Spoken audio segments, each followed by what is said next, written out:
Sorry, my Teaserking family, but there's nothing I can do when I lose my internet. And yesterday was fine. I've been talking all week, 2, 3 hours, never lose the internet. And I don't know if it's just more activity on a Saturday and a Sunday. Anyway, so we were talking injuries. I'll give my family a minute to come back.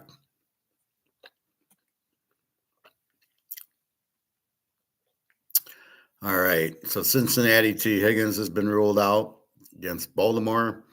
Washington Daniels is out. Trey Benson's out for Arizona. Geno Smith's out for Oakland. All right, let's go team by team. Arizona, Harrison's out, left tackle, a safety, a cornerback, a safety, a guard, a defensive tackle, a wide receiver. So they got 3, 6, 8 guys out on Arizona. That's coaching problems. So these guys, hamstring, a personal, the tackle's got a knee, a heel. They're just quitting. Houston, nobody out. The JETSs, Fields and Taylor are out. A cornerback and a linebacker, and they're going with Brady Cook from Missouri. Jacksonville, everybody's playing. Oakland, out. Alex Bachman, never heard of him. A tackle, Geno Smith, and they're going with Kenny Pickett for some reason. The Eagles, Jalen Carter's out. Lane Johnson's out. Big loss with both players, but that's it. Washington, Daniels out. Defensive end and a cornerback's out. The Giants, Thibodeau's out. Wide receiver I never heard of.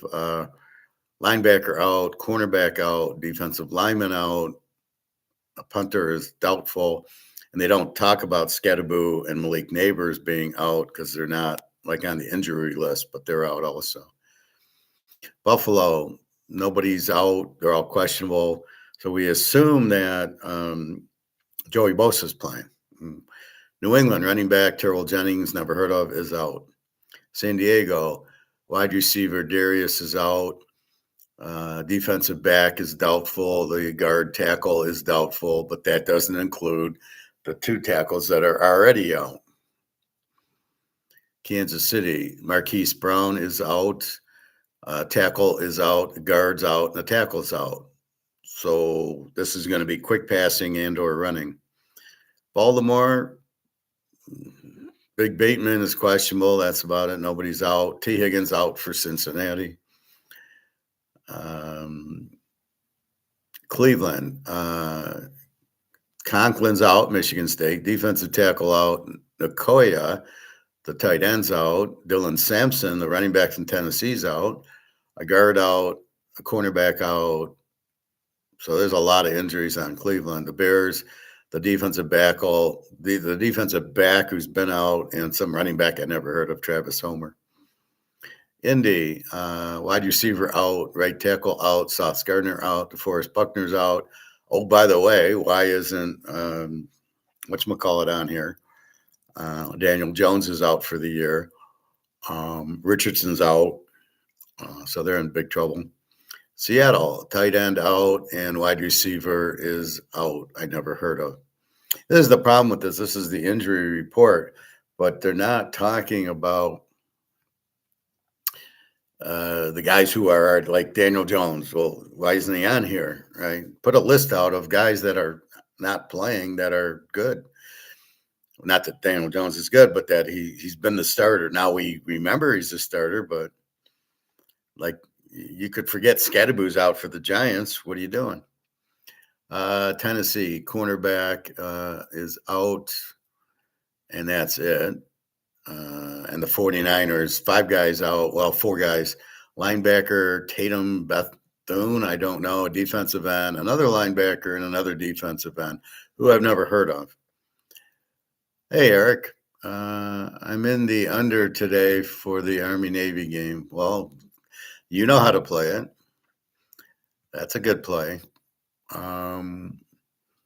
Yeah, I didn't play the Washington Boise. I probably would have played it over, but I didn't play it. But Anyway, yeah, I mean, you got to go under. And I just talked about the weather, and it's going to be sunny in a 30, 25 there.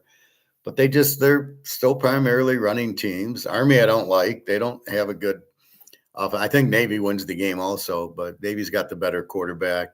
But they never really run it up. I mean, a big win will be 17-10 or something like that. 20. The first maybe they'll get to 20 points. The Lions, both their safeties are out, and that's it. Taylor Decker is questionable, and that's it. But again, it doesn't talk the tight ends out and things like that. The Rams, Devontae Adams is questionable with the hamstring, but will play. Green Bay, defensive end out. Running back I never heard of out. Defensive end I never heard of. Colin Oliver.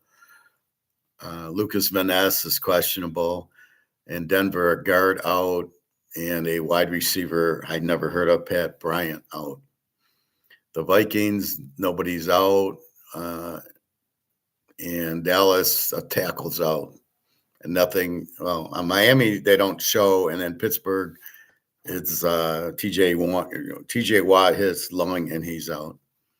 So that is pretty much your injury report. Like I said, they don't count the other guys like Scatterboo who are out, who they should count. So we talked weather. Very cold in Chicago. Houston's in a dome. Jacksonville not. Philly not too bad. The Giants not too bad. New England not terrible. About 20 degrees. KC cold.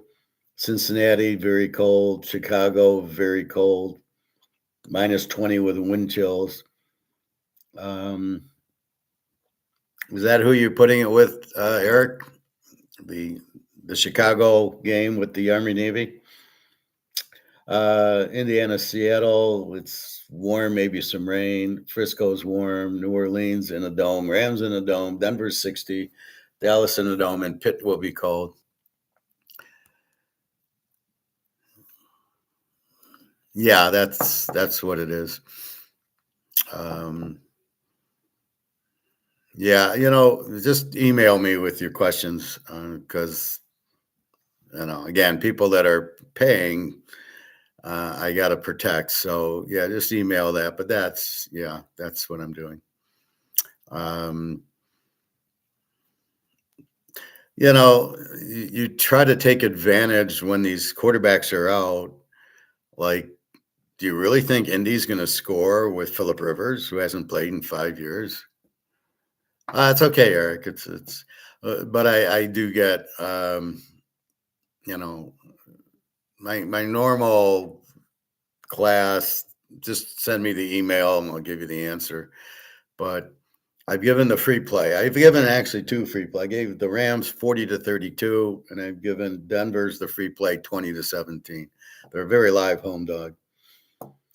And the rest you kind of figure out, like either the backup quarter, like Kenny Pickett, what's he going to do? Is he going to score against Philly's defense?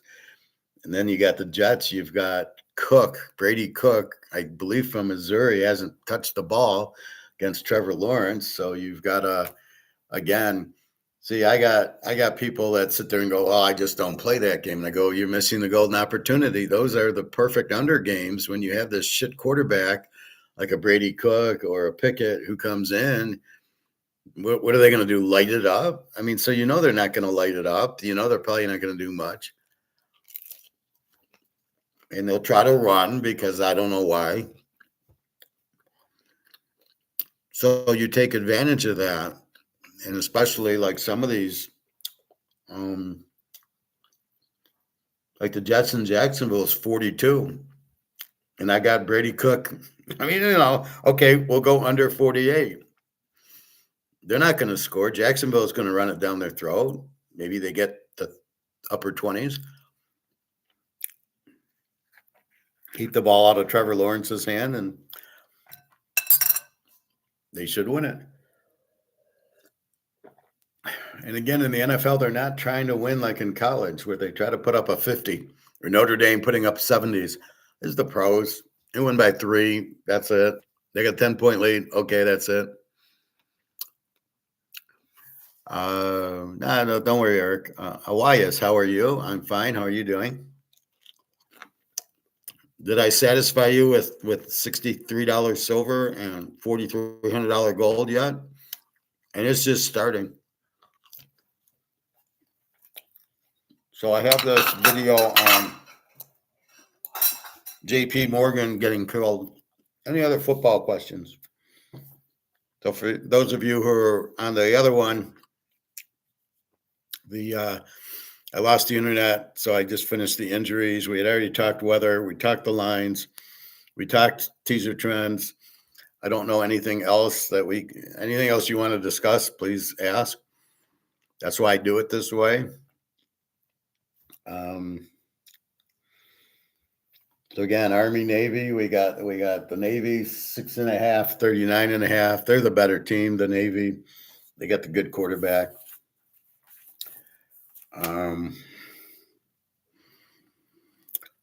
So the silver market is broke. And by that, I mean, China's asked for all their physical. They want it. They want it delivered. JP Morgan doesn't have the physical. So JP Morgan cannot deliver it. JP Morgan is broke.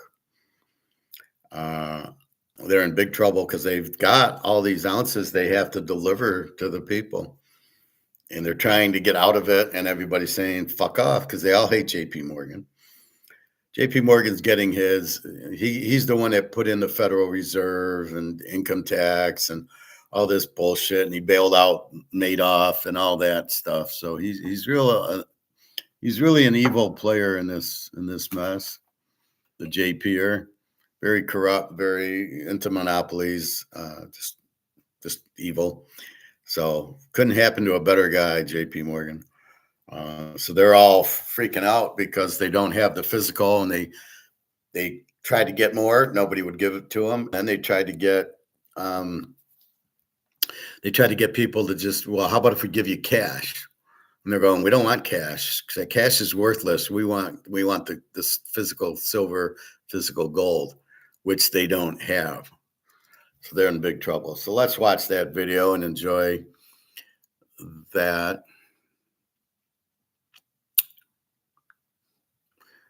Mark McGuire had a very good show. We'll talk about that too. I want to play this other one. So I watched Mark McGuire, Silver Market Ambush.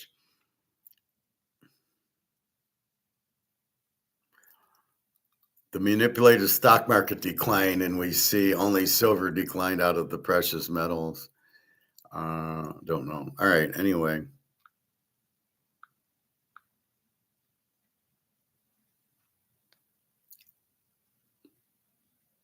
Okay.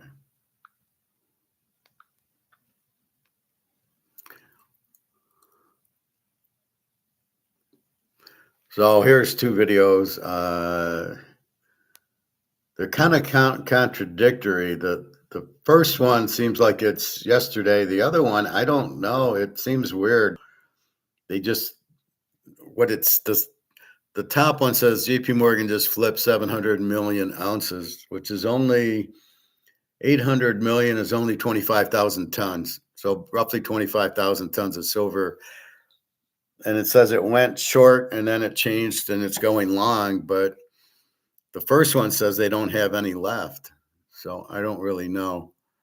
So let's watch JP Morgan getting crushed yesterday in the market, which couldn't happen to a better bank. There are a lot of great toilets in Steal the Brain Rot. But what if I were to tell you there's a special toilet that's about to join the group? And Epic Games are sponsoring this video. Get ready for the big Steal the Brain Rot. On December 3rd, 2024, at precisely 9:42 a.m. in New York, JP Morgan's metals desk, usually a quiet battlefield of algorithms, That's 10 days ago. executions, and calculated suppressions, was thrown into a rare moment of stunned silence when a single delivery request hit the comex settlement system.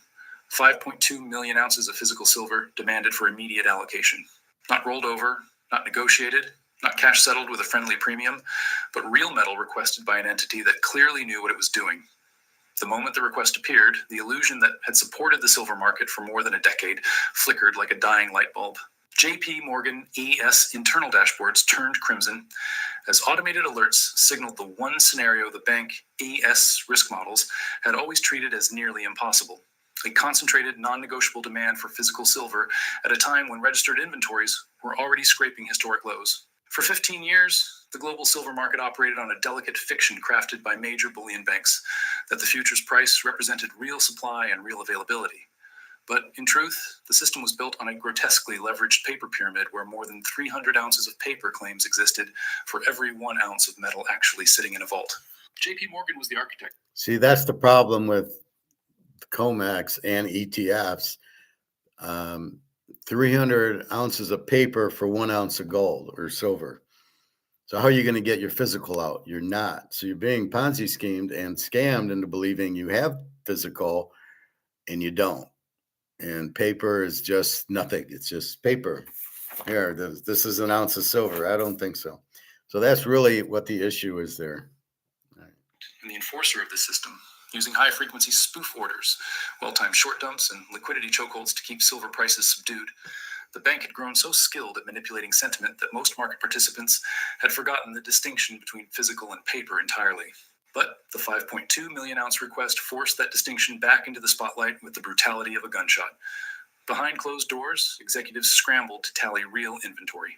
Registered silver, a category that must be deliverable, stood at under 28 million ounces, and nearly half of that was already earmarked for prior commitments. Okay, so I got 39 million ounces is 1,200 tons. So if he's going 5.8, it's probably maybe 30 tons. So it's not really that much. Silver, while often touted as backup, was privately owned and legally untouchable. The bank had nowhere near the metal needed to fulfill all claims if more requests followed. And JP Morgan's leadership knew this delivery request would not be the last, because once a single player breaks the psychological barrier and asks for physical, others inevitably follow like dominoes falling in accelerating sequence. Within minutes, messages flooded internal group chats. Who placed it? Is it sovereign-backed? Do we have metal incoming? How exposed are we? Traders who had spent years profiting from paper liquidity suddenly found themselves facing the uncomfortable reality that a market built on leverage collapses the moment participants remember they can ask for real metal. The panic spread fast. Asian industrial buyers, already concerned about tightening supply due to explosive growth in solar panel manufacturing and electric vehicle components, immediately began placing emergency orders with refiners. European electronics manufacturers, suffering from inventory shortages throughout 2024, urgently contacted wholesalers demanding guaranteed shipments. Privately, Swiss and Singaporean vaults reported massive outflows as investors and funds converted paper claims into physical bars. Each outgoing. So what's happening is the demand for the physical is way outweighing the supply of physical. And a lot of this is paper bullshit. So when they go and ask for it, they go, give me the physical. I don't want the paper. So what you're seeing is just strong demand, very low supply, price going up. Now he says the price hit 70. I didn't see that. I'm looking at 62. I don't see anywhere near a 70. So this will be great if we open up tonight or tomorrow at 70. That would be nice, but I don't see it. We'll see. Shipment tightened the noose around JP Morgan's neck. The bank's first instinct was to suppress price. This had always worked before. Flood the market with synthetic paper shorts, trigger stop-loss cascades, push price down, create the illusion of surplus, and calm participants into rolling over contracts rather than taking delivery. But the tactic failed spectacularly. Every price smash was instantly countered by unprecedented physical buying. Premiums on real metal widened even as the screen price fell, creating a glaring divergence that signaled distress to anyone paying attention. The suppression no longer looked like strength, it looked like panic. Investors sensed blood. Sovereign funds sensed weakness. Industrial users sensed disaster. By the afternoon of December 3rd, one terrifying truth became undeniable. The more JP Morgan manipulated price downward, the faster physical metal vanished from the vaults. It was the first time in history the bank always own tactics accelerated a crisis instead of preventing one. Meanwhile, COMEX officials attempted to maintain order, but even they were rattled. Behind closed doors, emergency meetings convened to discuss liquidity thresholds, cash settlement provisions, and the possibility, whispered at first, then spoken aloud, that the registered category might fail if multiple large players requested delivery simultaneously. Some regulators pushed for temporary rule changes allowing cash settlement under extraordinary conditions. Others warned that doing so would be interpreted globally as an admission that comex silver was no longer backed by metal, and that would trigger a full-scale exodus from Western exchanges and reroute global price discovery permanently to Shanghai. It already In JP is. Morgan's Manhattan headquarters, the crisis escalated from alarming to existential. Senior executives pored over charts showing declining inventories, increasing delivery demands, and options expiry pressure. Stress models projected that if just 3 additional participants made medium-sized delivery requests, the bank could face a failure to deliver event large enough to destabilize the entire futures ecosystem. The unthinkable was suddenly plausible. For years, JP Morgan had hidden behind the complexity of the derivatives market, confident that as long as no one asked for too much physical at once, the system would hold. But now, That's the Ponzi scheme. It works only in nobody wanting the physical because they don't have any. They're just playing games with paper. And that's what they've been doing for 40 years. And now the Ponzi scheme's over because everybody's asking for physical because they know the paper is worthless. And that's what's happening. And it's cheaper to buy from comex. But if JP Morgan doesn't have any and comex is out, comex is worthless and gone. So now we're going to get a physical price of silver, which will be 10 times higher than the price it's at now. And finally dared to ask. And that simple act was pulling the entire paper edifice apart, thread by thread. Screens flashed red. Phones rang nonstop. Vault managers sent increasingly desperate updates. And through it all, one question echoed across the trading floor with growing dread. What if this is how it starts? What if the system finally breaks? As the shockwave from the initial delivery request spread through the financial system, JP Morgan RS leadership entered what internal sources later described as a mode of controlled desperation, scrambling between damage control, aggressive suppression tactics, and covert negotiations with anyone who might supply metal fast enough to plug the widening holes in their balance sheet. But the global silver market had already sensed the shift in power. For the first time in decades, the levers that JP Morgan used to command the market no longer responded to their touch. The bank tried to source metal from its traditional partners, Swiss refiners, London vaults, Middle Eastern wholesalers, but the responses were chillingly consistent. No spare inventory, premium required, or worse, not available at any price. These were phrases JP Morgan was accustomed to imposing on others, not receiving. Even more troubling, the price quotes coming from Asia revealed a brutal truth. The physical market had decoupled entirely from the futures market. In Shanghai, silver traded at premiums that would have been unthinkable just weeks earlier. Indian wholesalers reported drying inventories. Japanese industrial buyers began outbidding one another in panic. The physical market was screaming that silver was scarce, while the futures market, held underwater by relentless JP Morgan shorting, pretended everything was normal. That contradiction became gasoline on a spreading fire of doubt. Hedge funds that had previously ignored silver began conducting emergency risk assessments. Commodity analysts noticed widening backwardation, a sign of immediate scarcity, and interpreted it as the precursor to a structural breakdown. Even retail investors, notoriously late to shifts in the metals market, began pulling silver from online dealers at unprecedented speed. Dealers ran out of stock within hours and placed customers on waiting lists. Premiums soared. A feeling of now or never swept across the global investor community, and each new purchase strained the already fragile inventory chain. Inside JP Morgan's headquarters, the tone changed from confident dismissal to silent dread. What frightened executives most was not the loss of metal available for delivery, but the realization that the bank had no way to stop the avalanche of physical demand once it began. Suppressing the price only made silver more attractive to buyers who understood the difference between a dislocated paper price and real-world scarcity. Raising the price risked sending a signal that JP Morgan was cornered.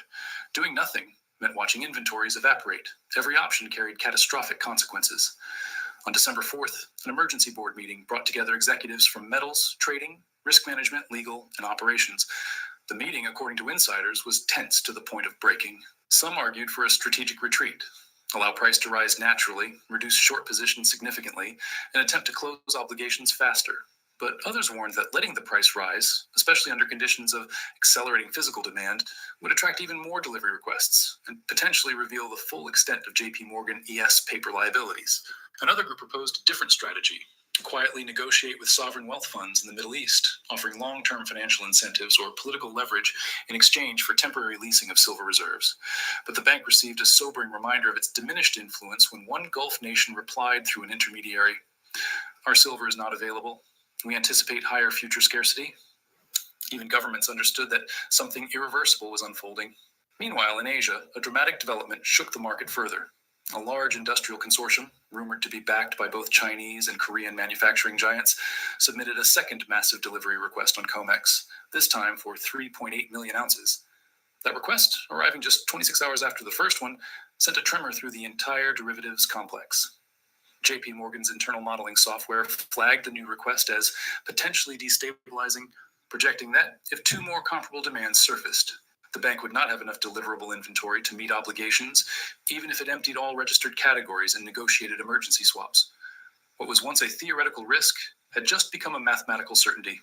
COMEX officials, alarmed by the accelerating pressure, began exploring options that had not been used in decades, including rule modifications allowing settlement by equivalent value, a euphemism for cash settlement. But implementing such measures would broadcast to the entire financial system that physical silver was no longer available at the quantities promised. Even discussing the option risked leaks, and leaks risked a full-blown global run. Tensions rose further when a mid-tier European bullion bank deeply entangled in JP Morgan's web of swaps failed to deliver on a 900,000-ounce contract and quietly requested assistance. That failure, though handled discreetly, confirmed fears that the system was cracking at its weakest points. If smaller banks were failing behind the scenes, the giants could not be far behind. Hedge funds, sensing opportunity, began exploiting the widening cracks with surgical precision. They demanded physical delivery on in-the-money futures, purchased large volumes of call options deep out of the money, and drained available liquidity from London forwards. Their goal was simple: trap JP Morgan between a short squeeze and a physical squeeze simultaneously. For the first time in its history, JP Morgan found itself hunted. This is a newly developed bone conduction hearing aid developed in 2025, specifically designed. Time in its history, JP Morgan found itself hunted. Meanwhile, industrial users, especially those in renewable energy, escalated the crisis unintentionally. Solar panel manufacturers, already operating under thin margins and tight timelines, desperately attempted to secure massive quantities of silver for 2025 production lines. Chip makers intensified their own accumulation efforts. Medical device manufacturers warned of supply disruptions. These buyers were not speculators. They were willing to pay any price to avoid factory shutdowns. When they entered the market in force, the future system, already stretched by investors, funds, and sovereigns, began buckling under the weight of unstoppable real-world demand. As December 5th approached, JP Morgan's internal reports painted a dire picture.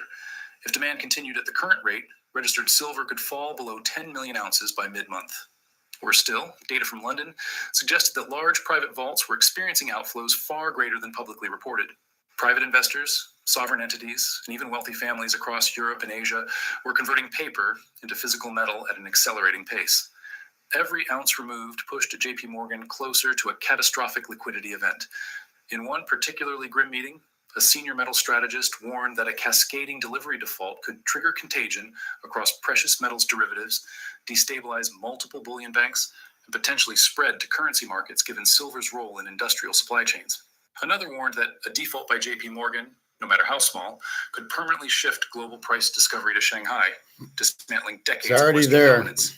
As the crisis deepened, JP Morgan resorted to its most desperate tactic yet, attempting to intimidate counterparties into deferring delivery under the guise of market stability.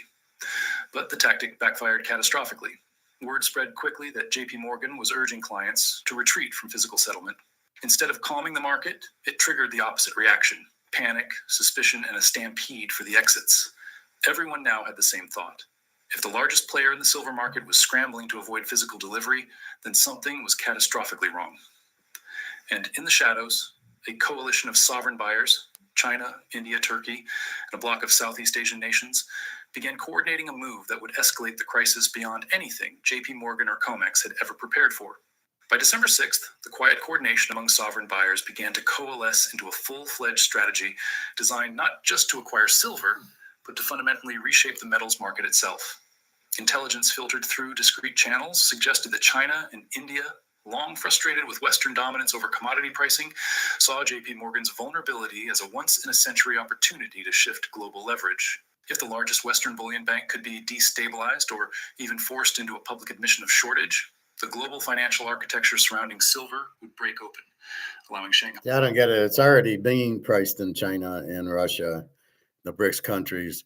They've already taken over. COMEX is done. This might just be the final nail in the coffin, but it's already done. We'll watch Mark McGuire, and he talks about the gold-backed currency coming out of BRICS, so that's exciting. to emerge as the uncontested center of physical price discovery. That goal aligned perfectly with the interests of smaller nations like Turkey and Indonesia, whose industrial expansion plans were consistently undermined by Western suppression tactics. Meanwhile, JP Morgan's attempts to regain control grew increasingly frantic. The bank initiated emergency negotiations with major industrial clients, offering steep discounts and long-term pricing incentives in exchange for delayed deliveries, but the offers only fueled more suspicion. Industrial executives wondered why a bank that supposedly controlled vast reserves was suddenly offering financial bribes just to avoid parting with metal. On December 7th, a confidential communication from a European electronics giant stated plainly, "We no longer trust paper settlement. We will take physical only." That sentiment echoed across 3 continents, and each new demand constricted JP Morgan's options further. Internally, risk teams presented updated models that bordered on apocalyptic. If delivery requests kept rising at the current pace, JP Morgan could face obligations exceeding 15 million ounces by December 20th, more than the bank could possibly source even through the most aggressive back-channel negotiations. Worse, rumors circulated that several hedge funds had detected JP Morgan's vulnerability and were planning a coordinated assault, using long-dated call options and simultaneous demands for physical settlement to worsen the liquidity crunch. With every hour, the situation became more volatile. In London, an unexpected event sent additional shockwaves through the market. One of the major vaults reported an unplanned audit triggered by a sovereign client. While the contents of the audit remained private, insiders leaked that discrepancies had been identified. Discrepancies that, if made public, could send the entire market into free fall. At the same time, refiners in Switzerland and South Korea reported delays of up to 8 weeks due to overwhelming demand from industrial manufacturers and private investors. These delays, though seemingly small, indicated something far more dangerous. New supply could no longer relieve the pressure. The pipeline itself was collapsing. As JP Morgan executives were briefed on the refinery bottlenecks, a chilling realization washed through the room. The crisis was no longer contained to existing inventory. It was spreading into future production, ensuring that even if the bank somehow met its current obligations, the scarcity would return with even greater force in the following months. By December 8th, the situation reached a breaking point. A cluster of hedge funds filed simultaneous notices for physical settlement totaling nearly 2.7 million ounces. Though smaller than the initial sovereign requests, their timing was strategically devastating, landing precisely as the bank was preparing rollover negotiations for dozens of other contracts. The synchronized nature of the filing suggested intentional coordination. Whether the hedge funds acted independently or as part of a broader strategy was unclear, but the effect was the same. JP Morgan was trapped. A growing portion of its obligations could no longer be delayed, obscured, or settled quietly with private cash agreements. The physical market was demanding its due. In the early hours of December 9th, a crisis meeting convened between JP Morgan, COMEX officials, and representatives from the U.S. Treasury. What transpired behind those closed doors would never be fully disclosed, but leaks from 2 separate attendees confirmed that JP Morgan requested temporary access to strategic metal reserves the United States had largely dismantled decades earlier. The Treasury representatives, unable to conjure metal that did not exist, offered nothing more than policy assurances. In other words, they could provide support in the form of language, but not in the form of ounces. And ounces were the only currency that mattered. Meanwhile, sovereign buyers escalated their pressure. Kraken is the easiest way to start exploring crypto. Sign up in minutes with no complicated steps and zero stress. Just a few. Meanwhile, sovereign buyers escalated their pressure. China increased its silver imports through Hong Kong by 40% in a single week, while India's state-backed refiners received orders so large that they began rationing output. Turkey accelerated its accumulation program, drawing metal away from European wholesalers. This concentrated sovereign activity created a phenomenon JP Morgan had dreaded for years, an international vacuum effect, pulling physical silver out of Western markets and concentrating it in regions beyond the reach of Western regulators. As December 10th approached, the situation crossed from dangerous to outright catastrophic when a second bullion bank, larger and more interconnected than the previous failure, quietly notified COMEX that it could not fulfill a major delivery obligation. Emergency swaps masked the default temporarily, but news of the shortfall spread through the upper layers of the financial system with terrifying speed. The market now understood that JP Morgan was not facing a solitary liquidity problem. The entire Western precious metals infrastructure was buckling. With the ecosystem destabilizing, hedge funds escalated their offensive. They began purchasing physical silver directly from wholesalers in Dubai and Singapore, bypassing Western channels entirely, and shipping the metal to private vaults in Zurich, Kuala Lumpur, and Abu Dhabi. Each shipment that left the open market drained available supply and pushed premiums even higher. JP Morgan's analysts predicted that at the current rate of extraction, Western vaults could reach functional depletion within 40 days. These projections were met with disbelief in the boardroom, followed quickly by panic. For years, JP Morgan had operated on the assumption that physical exhaustion was a theoretical risk, not a practical one. But now, the data spoke for itself. The silver market was entering a phase of structural scarcity, unlike anything in modern financial history. By December 11th, JP Morgan AS leadership found itself confronting a reality they had spent years dismissing, that their long-standing suppression of silver prices had created an explosive imbalance between real-world supply and artificially inflated paper claims. In other words, the bank was the architect of its own crisis. The narrative shifted yet again when Asian media, likely tipped off by sovereign insiders, began hinting that Western banks were suffering from significant unreported shortages. The articles, though vague, sparked a global surge in physical buying. Retail investors, industrial users, and wealth managers all rushed simultaneously into the market, creating the worst liquidity crunch since the Hunt brothers' attempted corner over 40 years earlier.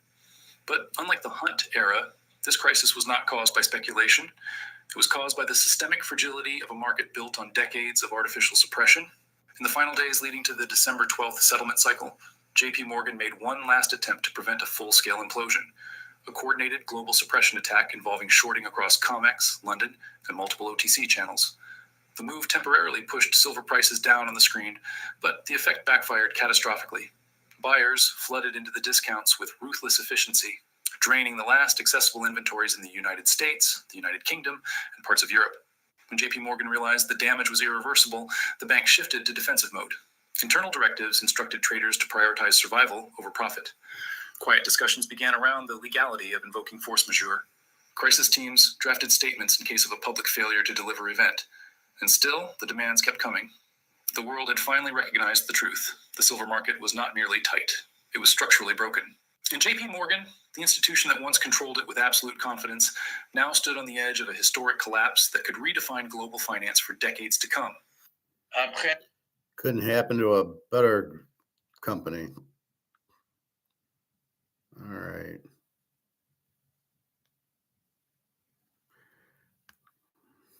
Number one, ingredients. We've just arrived at the next gold price inflection point, which will further serve to overwhelm. Okay, Mark McGuire, we get his 2 cents on the silver market.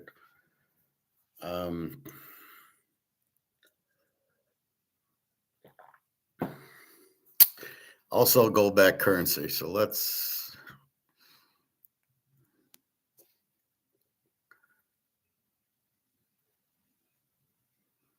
look at BRICS first. BRICS gold currency quietly returns. Yes, our favorite subject. And now with Russia and India utilizing China's linchpin physical anchor, the first leg of a rebranded, and it's the first of 2 proposed versions of Glasnev's gold-backed currency is relaunching by stealth in the new year. Now, we did a lot of work on this, and if you recall, we looked at the 2 versions. Version 1 was 60% native BRICS currencies backed by 40% gold, and the second version was a 40% gold currency backed with commodities. Now, version 1 now mirrors the current unit structure that's just being relaunched, but we have plausible information that a 100% Russian-centric commodity-based version is likely going to roll out by the second quarter of 2026. And this is coming out in stages, and that's with or without Western sanction relief. And there's reasons for that. No one is better placed than commodity-rich Russia to roll out Glasnev's gold-backed commodity currency. And yes, silver is a participation commodity too. And the clues, they're all there. Russian gold and silver export controls are being ever more strictly enforced. Now, this unassuming official UAE test trade that we linked last time has secretly preceded this ECB official announcement on November the 20th that they'd interlink non-SWIFT payment systems with India. Reuters picked this up on the 21st. This was the first clue that the BIS was once again getting involved with a BRICS-facing non-SWIFT alternative M-Bridge payment platform.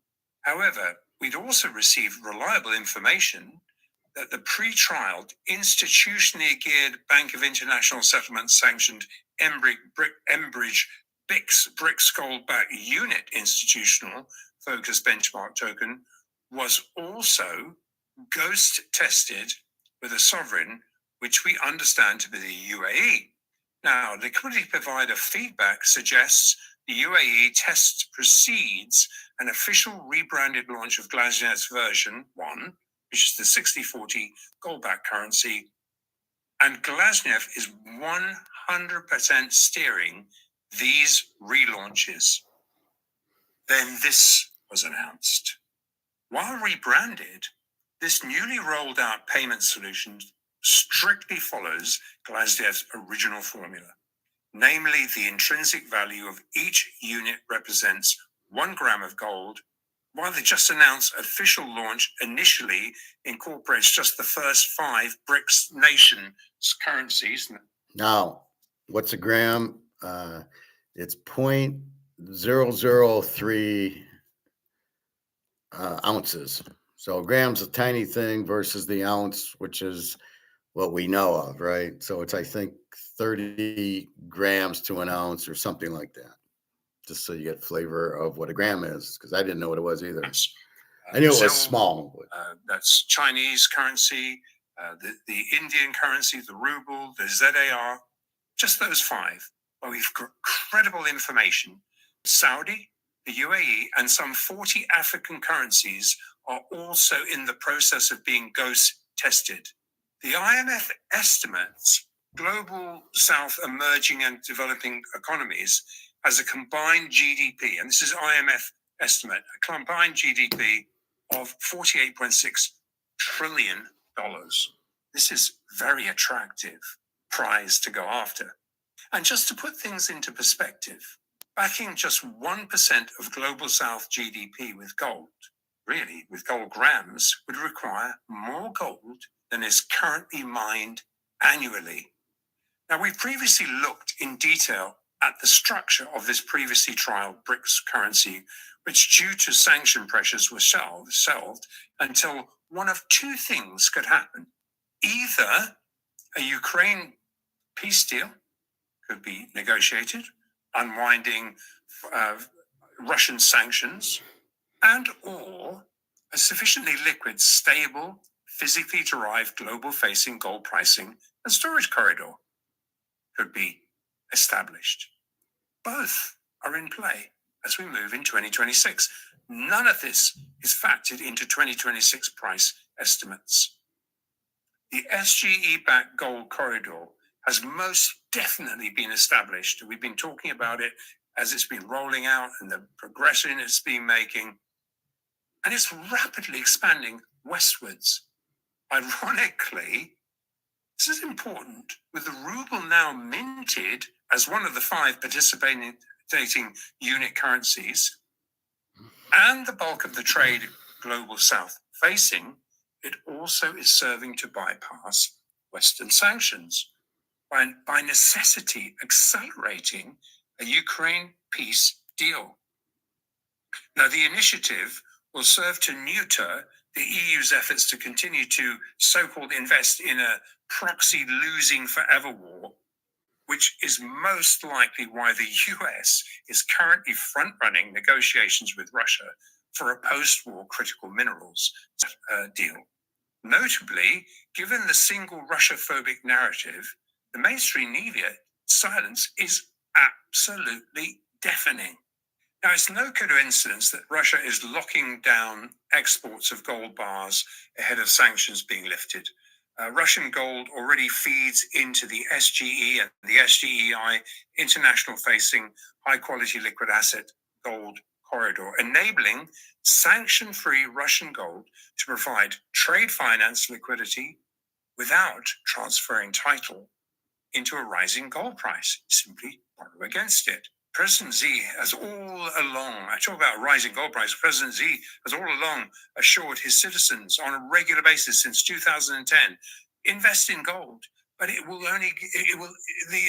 appreciate solely on a rising price. Why? Because they understand the supply-demand imbalance, which is going to force, as the West unloads this 50 years of price suppression and finally gets on board, which every bullion bank is already on board with. And So, what do you think that's going to do with the price?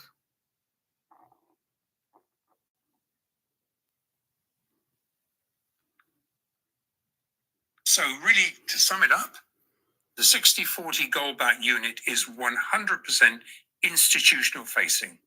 It solves all three necessary currency requirements. It is a medium of exchange. It is a unit of account. And it is a non-dollar settlement instrument, which delivers a stable, intrinsically backed currency, providing a better store of value than fiat currencies. And once each currency unit is minted, it doesn't automatically get cashed in. It acts as a store of value. Essentially, it circulates as a gold-backed settlement currency. It's like a foreign exchange cross, essentially, amongst a growing number of BRICS participants who are growing, requiring more physical gold grams and a rising gold price. At every integration, you're going to require more gold to be vended into this situation. And when you think about it, this is much bigger than anyone imagines. As BRICS plus. So, as the demand for gold goes up and they're going to need it, they're going to need a higher price because there's only so much gold out there, right? And BRICS has 95% of it, which they probably will. The U.S. will have none, and London will have none, and Germany and Italy and France will have a little. They'll need a higher price because you can't get more gold, right? There's no more gold to get. You get a little bit out of the ground, very little. So you need a higher price to give a higher value to the money. So we're looking at, $25,000, $30,000 gold, and like I said, we'll be looking at $2,000-$3,000 silver easily, because they'll start using silver is going to be included in this, he said. So now it's gold back and some silver and some other commodities. You need a higher price to satisfy all the people. Yeah, look out. Trade strengthens. It stabilizes gold prices higher and higher based upon real supply demand fundamentals. More importantly, it provides a growing number of BRICS plus members access to an entire non-Western facing sanction-proof banking suite based on high-quality liquid asset gold and all the benefits that a high-quality liquid asset can provide. And we delved into the significance of this in the last few episodes. Glasneff's gold currency is officially born, backwashing into the Western-facing gold corridor, where global-facing producers, refiners, institutional investors, and the like can utilize limitless, debt-free liquidity in a stable supply-demand environment. The increasingly illiquid debt-based LBMA CME cartel is dead in the water, likely why JP Morgan is moving its gold trading hubs to Singapore. Just one more reason. In fact, JP Morgan admitted that the unit is, quote, perhaps the most thoroughly fleshed out of the de-dollarization proposals that exist in, I'm just reading here, that exist in the cross-border transaction space for BRICS plus, end of quote. What we're witnessing in real time is that gold as money has just arrived at the next in a series of unprecedented bullish inflection points, which far exceeds the price effect the launch of the physically backed Shanghai Futures Exchange had, which net of pullbacks, even where we are today, and net of these pullbacks is still over $2,200 price rise in dollar weighted against dollars, that is, in this 19 months since then. Now, the Enbridge unit effect will be exponentially larger, capturing the multi-trillion-dollar global South trade. Now, based on the quantity of physical gold actually required to back these initial 5 BRICS plus currencies, in aggregate, based just on the trade currency in play, our liquidity providers suggest it's going to require $5,000 gold in the very short order, in very short term. That jives with most bullion banks' existing estimations. However, based on what we're hearing, the next integration phase commences in January, and it's going to require an $8,000 gold price to actually support these growing banking relationships. Hey, Andrew, we've had a lot of questions in the last 2 weeks on what you're seeing in silver, both in the short term and also in the long term moving forward here. Yeah, this is so interesting. Let's start with Beijing's deliberate hurt and rescue operation. This is a classic hurt and rescue operation to take control. It best explains the real reason for the CME 10-hour market halt, which came very, very close to triggering an LBMA CME force majeure event. Unthinkable. Now, there's been a lot of speculation as to what the real reason was for this market halt, now varying from a hack to insiders buying time, really to bail out large end-of-year December contract derivative bets, which had to be marked to market on at first notice. Well, first notice appeared right here.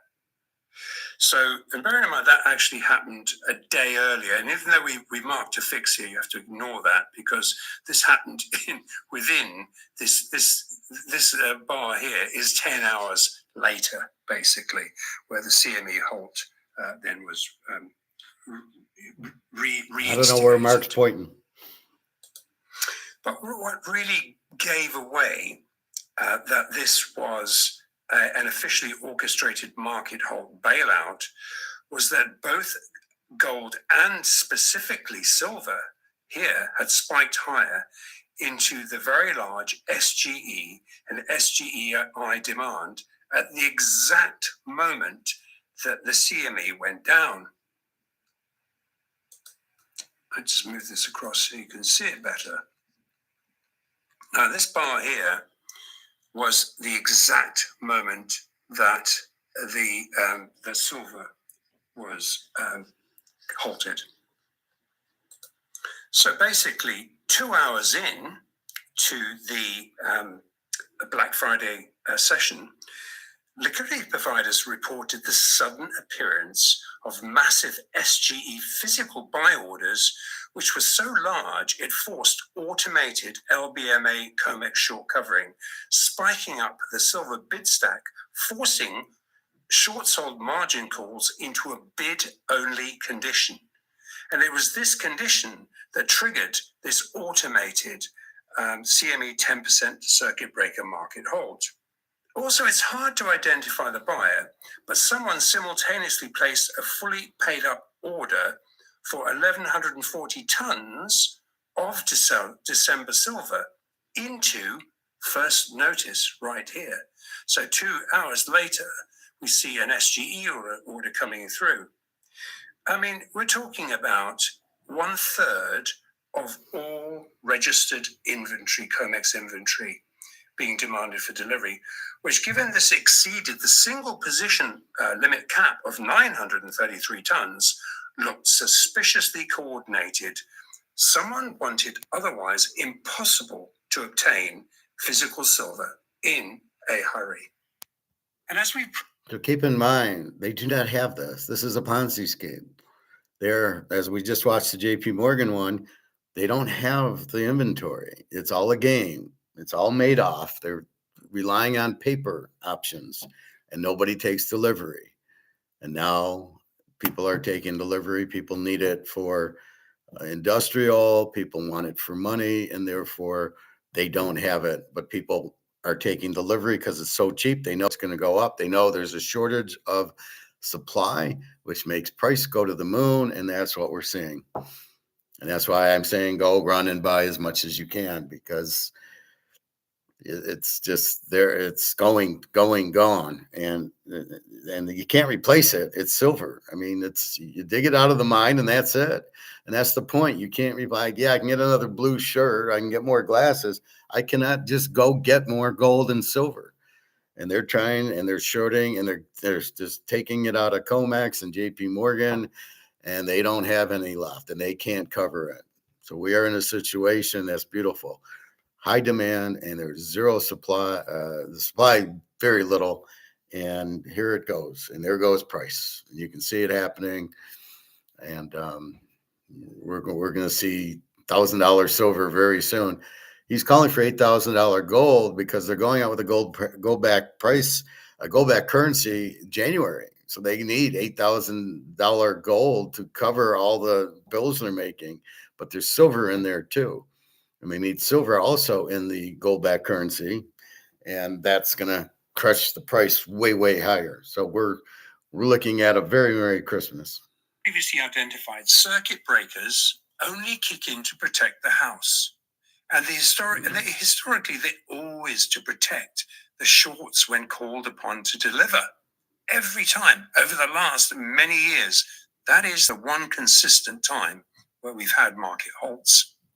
And we've looked at these circuit breakers in detail in past episodes, which is basically revolves around while the CME house pit managers who have a footprint in both the CME and the global FX spot markets, while they can continue to position themselves in the foreign exchange markets when the COMEX is halted, captive CME longs and shorts are frozen for a minimum of 5 minutes in the futures and a minimum of 3 minutes in the options market. While insiders, they can continue to operate in the FX markets. That is one of the things that happened in the CME halt. Back in to look at the expanded charts here. As a direct result of the SGE now price settling the global silver price, on this occasion, LBMA spot silver, it continued to trade flat during the 10-hour CME halt. While the December shorts, who'd foolishly chosen to roll their short bets into the new front month March contract, and this would have been the moment they had to either settle up or roll. And the ones that had been foolish enough to roll, the premium, the EFP premium or the spread for the March contract, they were frozen, suddenly frozen. And this spread, the exchange for physical spread, expanded to as high as $7,000 per contract. It was these non-house held positions that were margin called during the CME halt. Now, this is the silver futures chart, obviously. Now, this silver futures halt was triggered at $54.65. And this happened when the as yet unfilled bid stack gapped to $60. It scapped all the way up to over to $60 instantaneously, which is why they called the halt. I mean, that is over $27,000 per contract higher. Now, this circuit breaker halt should have been relieved by a subsequent automated CME silver market open 5 minutes later. However, the paper to physical bid stack spread was so wide, the COMEX gearbox blew up. So Black Friday 2025 is going to be looked back at as the inflection moment that the 50-year Western silver price suppression game finally blew up, exposing the fact that into a supply shortfall, no amount of freshly printed repo dollars could have bought back enough physical silver to fill a $4 billion SLV OCC black hole. The SLV short positions are hedged in an unallocated silver position which is in the listed in the Office of the Comptroller report. Neither are real.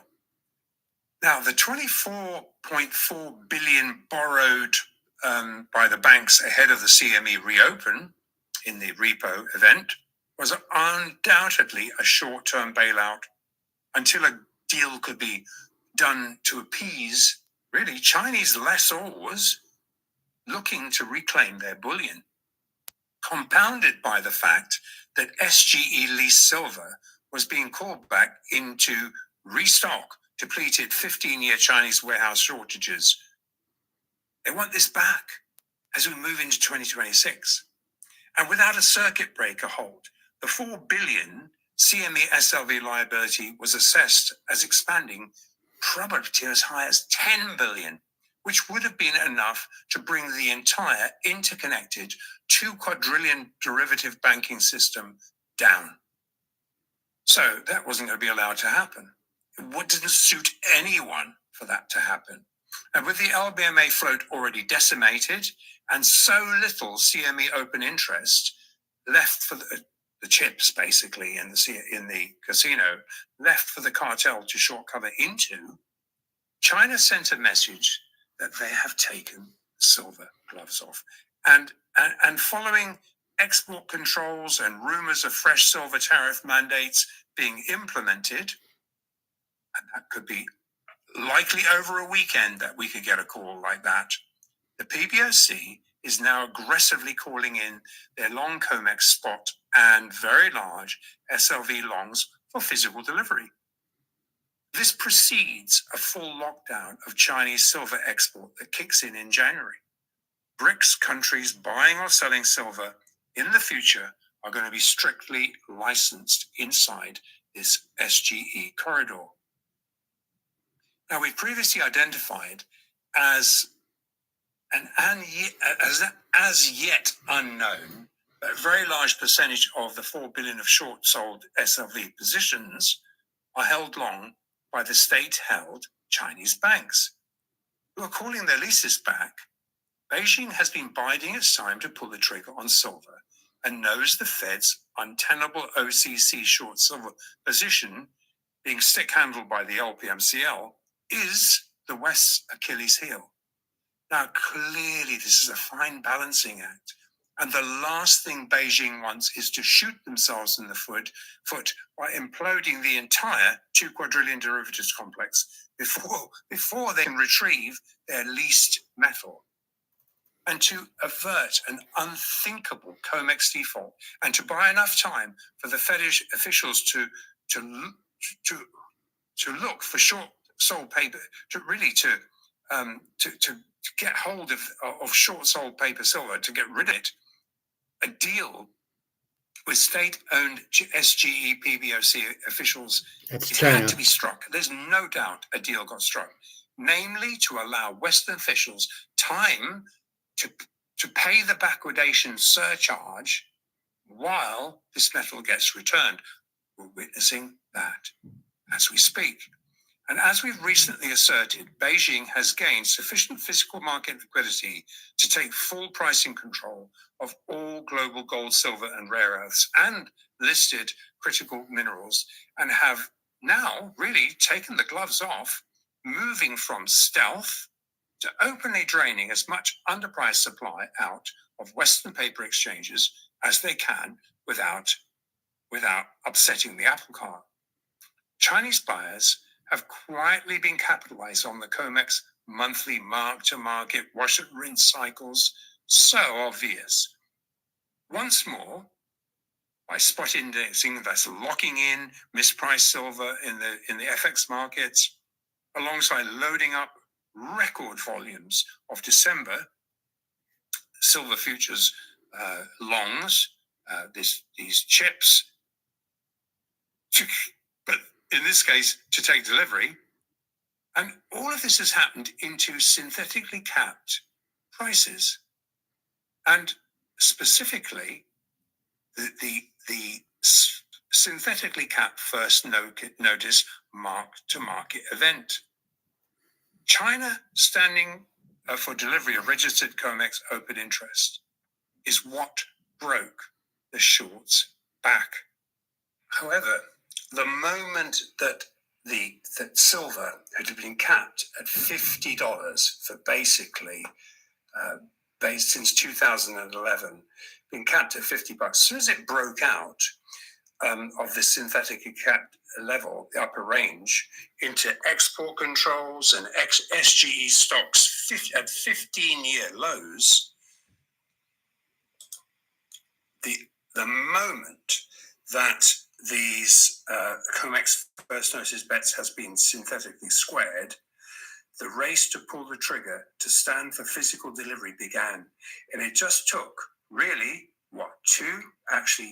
not even 2.5 hours on Friday morning before the comex was overwhelmed with bids they were unable to fill.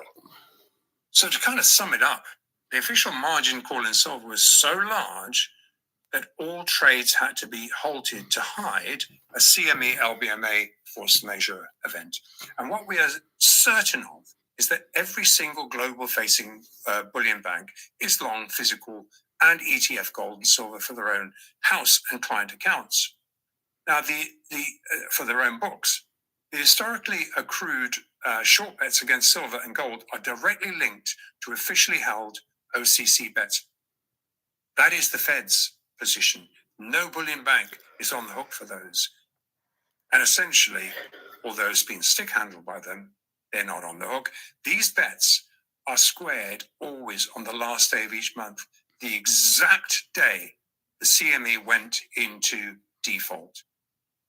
Now, ever since the moment Beijing took its gold gloves off, launching the physically backed Shanghai Futures Exchange gold contract on the 1st of March 2024, which overnight usurped the gold price setting mantle from the West, has resulted in a persistent series of sequentially higher, physically determined monthly gold prices.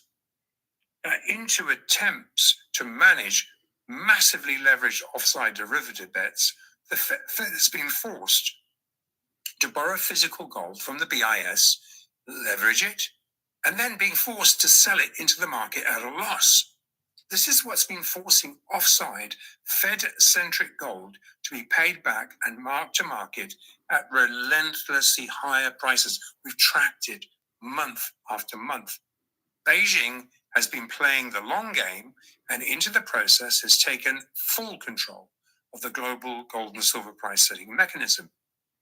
However, into the current massive silver supply versus demand shortfalls, compounded by export controls, what we've just witnessed was Beijing really, we've seen them take the gold gloves off, they took the silver gloves off.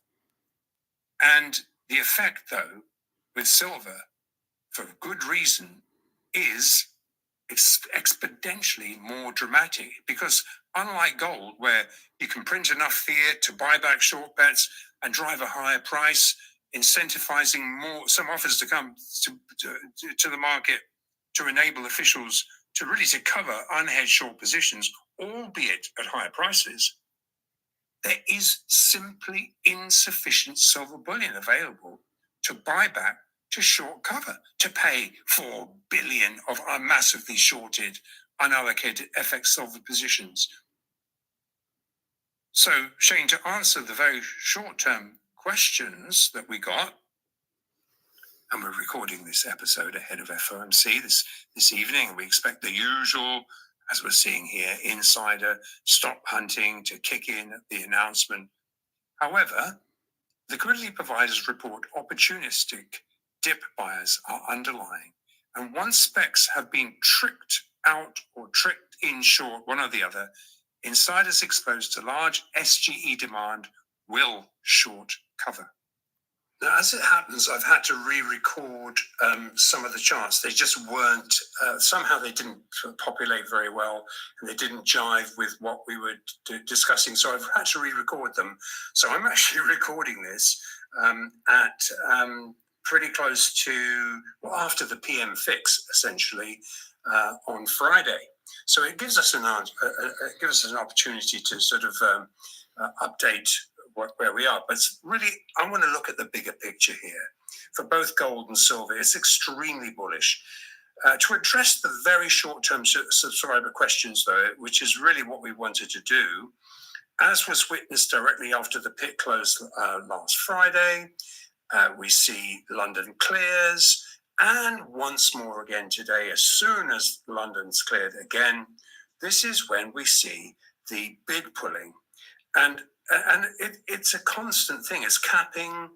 And this was all ahead of FOMC. And we said, well, watch out for FOMC. It's going to be volatile. As it turned out, it's actually very bullish. And what we was watching before it kind of broke out after FOMC is just gaming around the 10-day moving average was the real sort of area where it was just literally synthetically being rinsed. Now, essentially, since then, we've had a rally and we've had a pullback. And what we're looking at here is, from a short-term perspective, is the speculators getting rinsed out. And that's constructive. So what's happened here? Essentially, what's happened is we've seen a one-day, 24-hour gap close. All the speculators that jumped on board got rinsed out. Then the commercials come in and they buy. But as we said last time, when we recorded last time, this was before any of this drama here, we knew that there would be very strong bids at 4,200. And that's where institutional buying was constant. And while we see also in silver futures, what do we see here? As soon as London clears, we see the opportunity to short cover.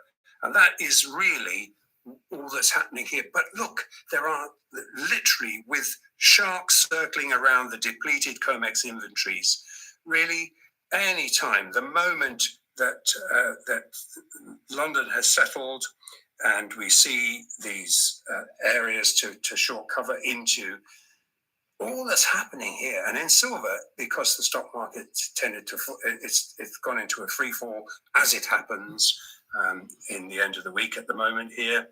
All that's happened in silver is that we've seen a gap close into where the pit closed, where the COT cutoff was.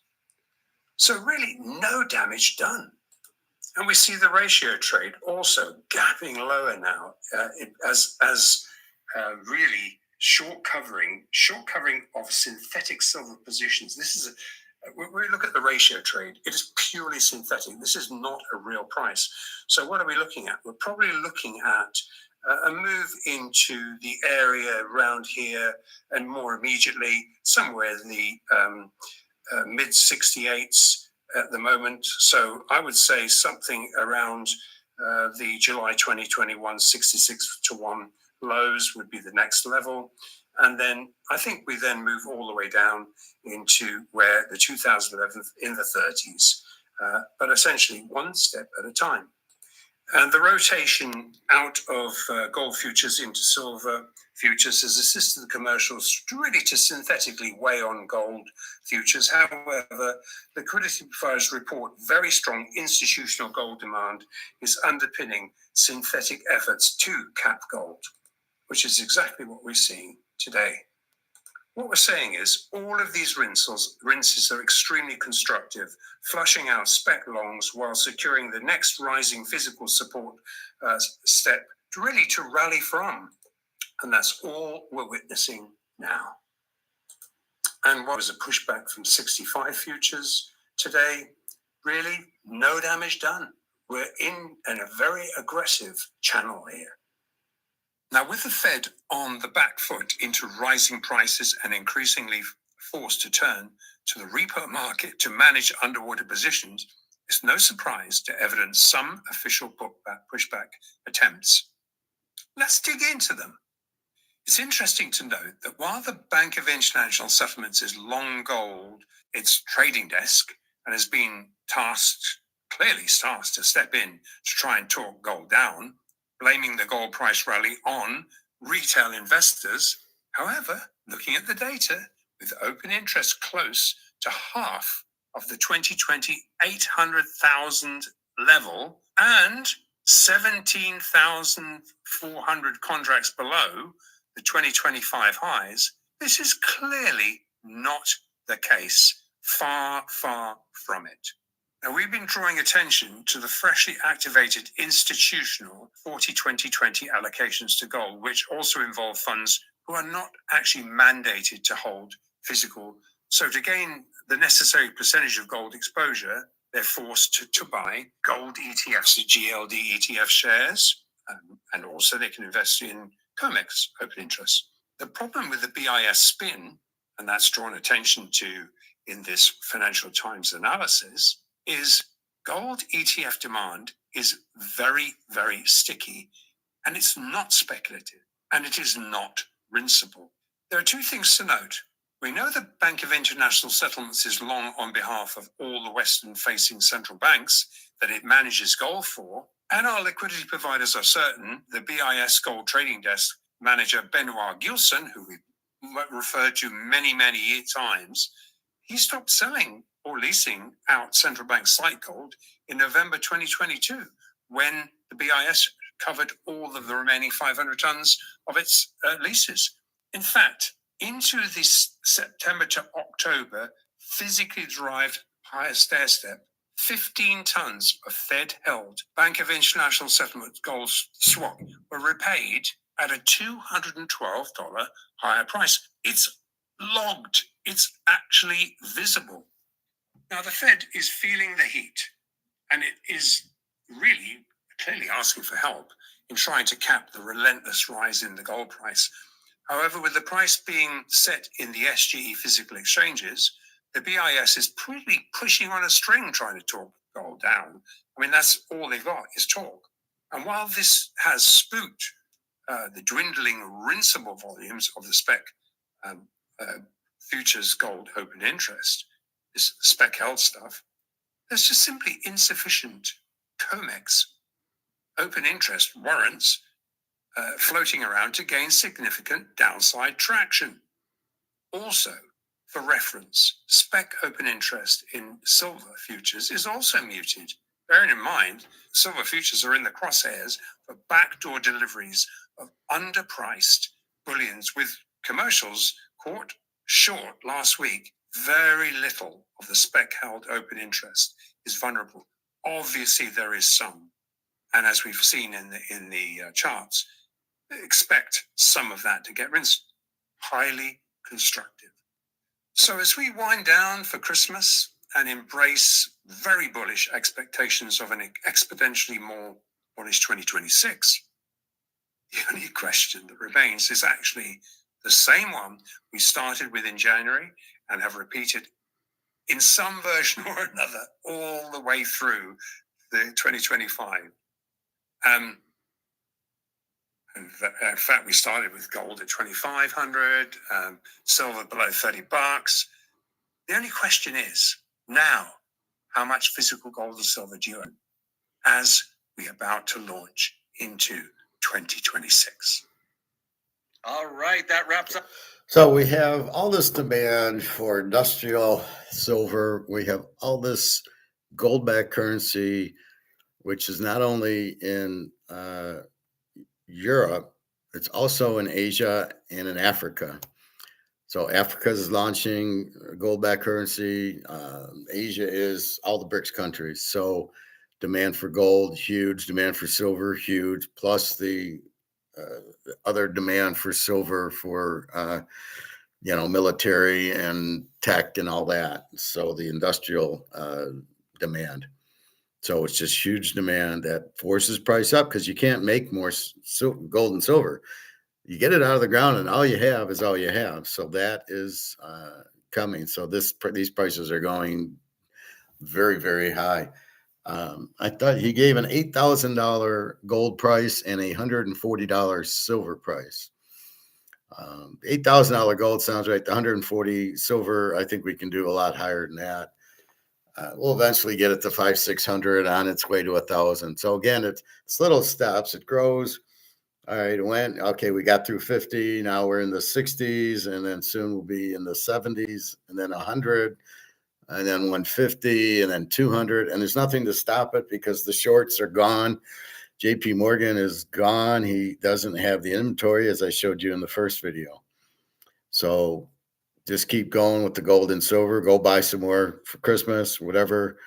I know it's expensive, and if you can't afford the ounce, buy the quarter ounce. This was $475 for this 1/10 of an ounce maple leaf. It doesn't matter if it's maple leaf or Cougarant or Eagle or Philharmonic. It's gold.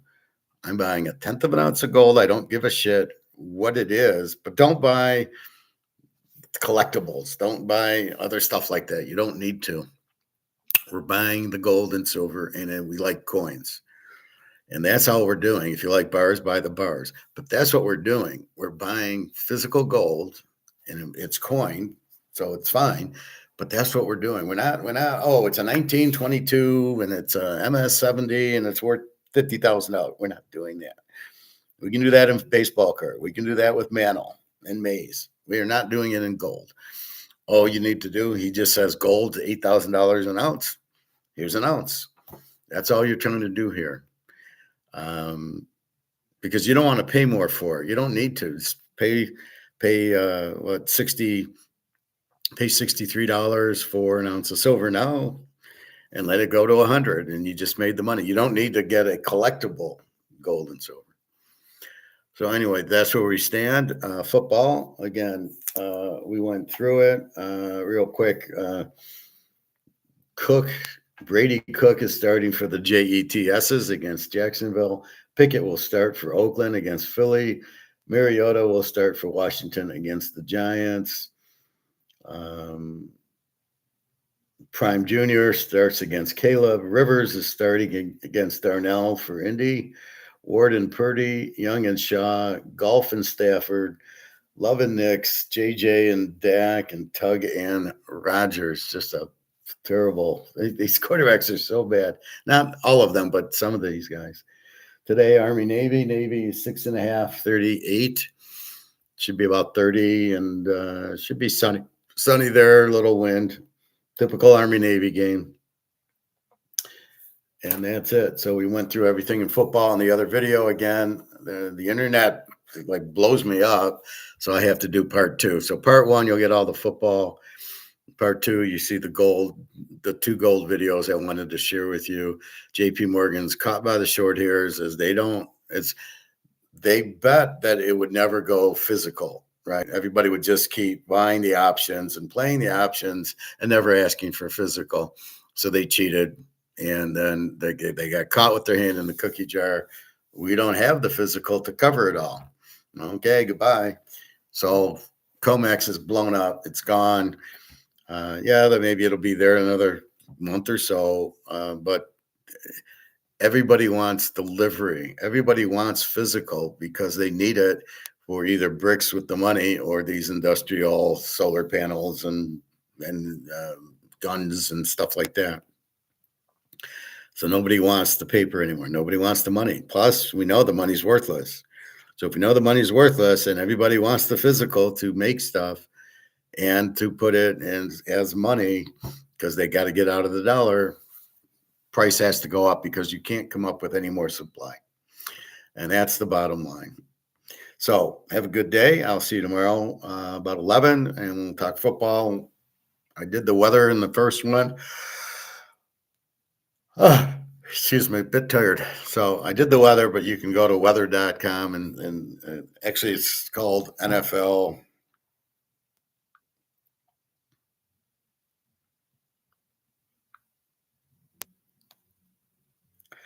So it's basically called NFL weather, as you can see there.